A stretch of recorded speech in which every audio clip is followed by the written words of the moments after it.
देखिए, बीपीएससी ने कई सारे ऐसे बयान जारी किए, ऐसे नोटिफिकेशन जारी किए जिससे भ्रम की स्थिति पैदा हो गई। और अध्यक्ष महोदय ने स्पष्ट कई मीडिया में और अखबारों में कहा था कि वो ज़रूरत लगेगी तो नॉर्मलाइजेशन करेंगे, और कभी लगता था करेंगे नहीं करेंगे, इसी को लेके प्रोटेस्ट हुआ था।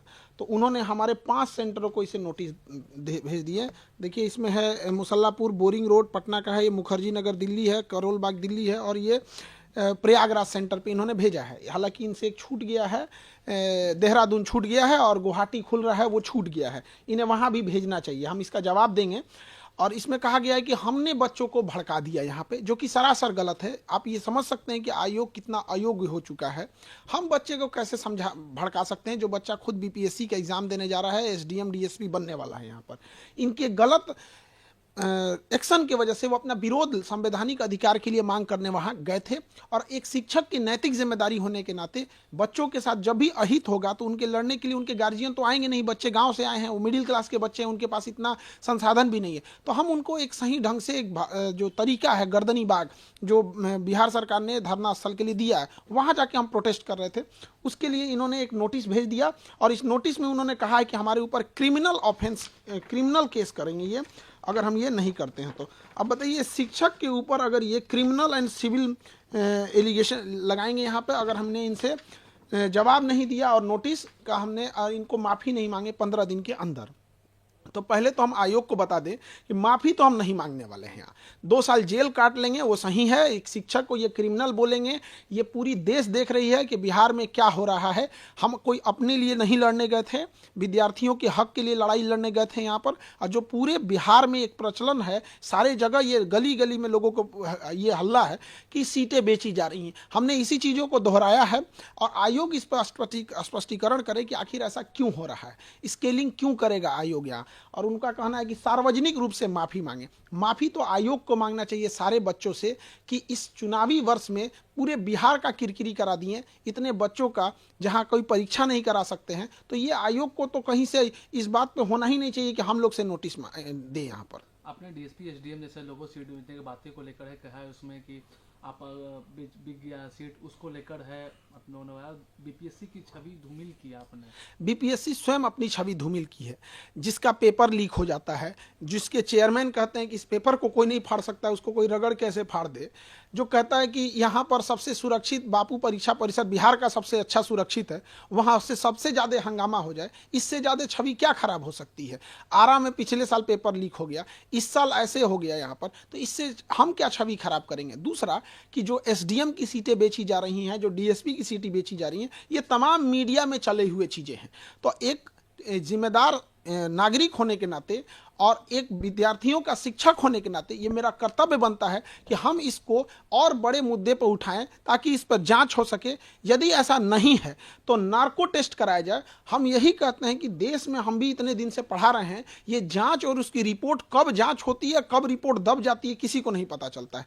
पूरी मीडिया के सामने नार्को टेस्ट कराया जाए, उसकी दवा भी हम दे देंगे, सोडियम पेंटोथेल, वो नार्को टेस्ट किया जाए, हमारा भी कराया जाए मीडिया के सामने। अध्यक्ष महोदय हो जाए, सचिव महोदय हो जाए, कौन गलत है कौन सही है ऑटोमेटिक पता चल जाएगा। हम माफी नहीं मांगेंगे तो नहीं मांगेंगे। मर जाना कबूल है, जेल जाना कबूल है। बच्चों के लिए लड़े थे, उनके लिए माफी नहीं मांगेंगे, क्योंकि हम अगर माफी मांग ले तो खान सर नहीं झुकेंगे, वो बच्चों का स्वाभिमान झुक जाएगा जो लड़कर अपना अधिकार मांगे थे। फिर कोई बच्चा लड़ने के लिए नहीं जाएगा। रही बात बच्चों के री एग्जाम की, अगर आयोग बच्चों के हित को ध्यान रखते हुए री एग्जाम कंडक्ट करा देता है, दोबारा बोलते हैं री एग्जाम बीपीएससी कंडक्ट करा लेता है, तो उसके लिए बीपीएससी जो कहेगा वो हम कर लेंगे। बच्चों के हित में ध्यान रखते के लिए जो सजा है वो हम कबूल कर लेंगे, चाहे आयोग कुछ भी कहे, लेकिन ऐसे तो माफी नहीं मांगेंगे। आगे अब खान सर क्या करेंगे? इस नोटिस का जवाब देंगे और एक बीपीएससी को भी नोटिस भेजेंगे कि आपने पूरे विद्यार्थियों को 5 लाख स्टूडेंट को मेंटल ट्रोमा में रखें। वहां पे कभी इनको लगता है, कभी इनका मन करेगा ऑप्शनल हटा देंगे, कभी 5 ऑप्शन डाल देंगे, कभी 4 ऑप्शन डाल देंगे, कभी एक ट्वीट खेल देंगे, कुछ से कुछ बोलने लगेंगे। इनका अध्यक्ष साहब का कहना था मैं एग्जाम के लास्ट मोमेंट में डिसीजन ले सकता हूं कि नॉर्मलाइजेशन होगा कि नहीं होगा। तो बाहर में आके हम लोग क्या बोले? हम शिक्षकों को इन्होंने ये समझाने की नहीं कोशिश की थी, बल्कि ये थोपने की कोशिश की थी कि हम नॉर्मलाइजेशन करने जा रहे हैं, आप बच्चों को समझाइए। तो हम क्यों इनके डिसीजन को भागी बनेंगे? हमने इनसे यही कहा था कि आप बच्चों से बात करके बैठ लीजिए। तो इन्होंने कहा कि ठीक है, आप बच्चों को समझा दीजिए कि 15 नवंबर को हम एक बच्चों की मीटिंग बुलाएंगे। हम लोग के तो वैल्यू हम लोग तो बोल दिए कि आयोग बोले हैं कि 15 नवंबर को मीटिंग बुलाएंगे। क्या इससे आयोग की मंशा पर, उसकी छवि धूमिल नहीं होती है? तो ये सब चीज़ों में आयोग को सोचना चाहिए। क्या अब आगे आप क्या गवर्नर या किसी बड़े डिग्निशन से क्या आप बात अब हमारा तो यहाँ पे है, गवर्नर साहब से यहाँ पे फाइल रेडी है और मुख्यमंत्री साहब से। अब हम गवर्नर और मुख्यमंत्री साहब के पास जाएंगे इसको लेके। और हाईकोर्ट में हम बहुत पहले जा चुके हैं, हाईकोर्ट में पिटीशन लगा दिए थे हम 16 दिसंबर को ही। अब इत्तेफाक से क्या कहिएगा, उस समय छुट्टी हो गया था, तो ये 16 दिसंबर 2024 को परीक्षा के 3 दिन बाद ही हमने मतलब बिना किसी को बताए हमने लगा दिया वहाँ पर। लेकिन ये कहिए कि बच्चों की या किसके कहिए कि हाईकोर्ट छुट्टी पे चली गई।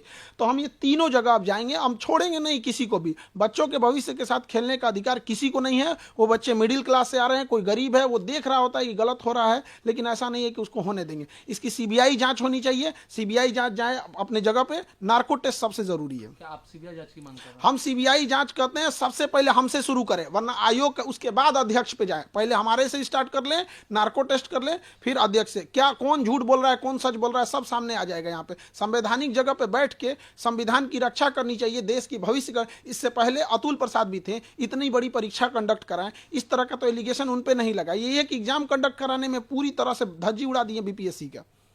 क्या अब आगे, क्योंकि ये भी कहा जा रहा है क्योंकि छात्र जो लोग धरना स्थल पर बैठे थे, अभी कहें कि बिहार का धरना देने का जगह धरना स्थल है, तो धरना स्थल से कहीं गांधी मैदान कुछ नेता लेकर आरोप ये लगा कि छात्र को है वो कमजोर करने की कोशिश की इस आंदोलन को। कुछ शिक्षक लोगों ने किया, कुछ नेता लोगों ने किया, आरोप तो ये भी लगे। देखिए, आरोप जो लगाया जा रहा है, बच्चों की समस्या समझिए। एक बच्चे के साथ अन्याय हुआ है, उसका पटना में कोई नहीं है, तो कोई भी उसके ऊपर हाथ सहला देता है तो उसको लगता है कि मेरा अपना है।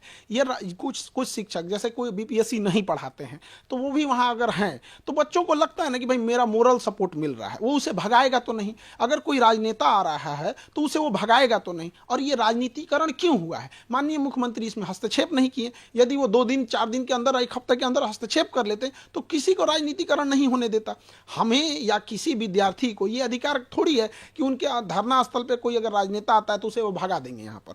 या कोई शिक्षक भले बीपीएससी को नहीं पढ़ा रहा है, बीपीएससी नहीं जानते, तो वो भी अगर वहाँ बैठे हैं तो बच्चों को क्या है, वो तो वहाँ उनको रहने ही देंगे। उनको लगता है कि भाई कोई भी हमारा साथ दे रहा है। तो अगर इसमें राजनीतिकरण हुआ है, जो कि नहीं होना चाहिए, तो उसके लिए भी जिम्मेदार सरकार है। अगर ये त्वरित एक्शन लेते तो ये नौबत ही नहीं आती। उसी धरना स्थल से 2 दिसंबर से लेकर 4 दिसंबर के बीच में 1 हफ्ते तक, वो शुरुआती दिसंबर पे एनसीएल के मामला था, मुख्यमंत्री साहब ने हस्तक्षेप किया, हो गया।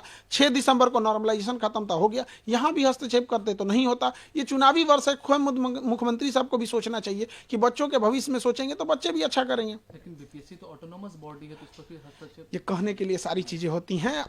मतलब ऑटोनोमस क्या होता है? नहीं, एक होता है कि किसी को समझाने के लिए कुछ भी कर दीजिए, ऑटोनोमस होता है। एक बार डिप्टी सीएम साहब कहते हैं यदि धांधली होगी तो मैं 2 मिनट में परीक्षा कैंसिल करा सकता हूं। तो फिर ये बताइए कि फिर वो ऑटोनोमस कैसे हुआ? अब कई बयान आता है कि जिसमें वो कहा जाता है कि जांच हो रही है, जांच होगी, अगर गड़बड़ पाया जाएगा तो दोबारा परीक्षा होगी। ये बात तो अगर बीपीएससी ऑटोनोमस है तो बताइए कि ये बात उन्हें बोलना चाहिए, फिर मिनिस्टर लोग कैसे बोल रहे हैं? क्या अब खान सर जवाब क्या देंगे? अभी हाईकोर्ट जाएंगे हम लोग, गवर्नर सर के पास जाएंगे, सीएम सर के पास मिलेंगे। मेनली अभी हाईकोर्ट पे भरोसा है, हाईकोर्ट को ही इस पे एक्शन लेना चाहिए यहाँ पे। और सरकार से विनम्र निवेदन करते हैं कि बीपीएससी जो है, इसमें कुछ ऐसे लोग हैं जो चुनावी वर्ष में जानबूझकर प्लांटेड किए गए हैं सरकार की छवि खराब करने के लिए। इनकी सीबीआई जांच होनी चाहिए और अध्यक्ष महोदय को पद से हटाना चाहिए।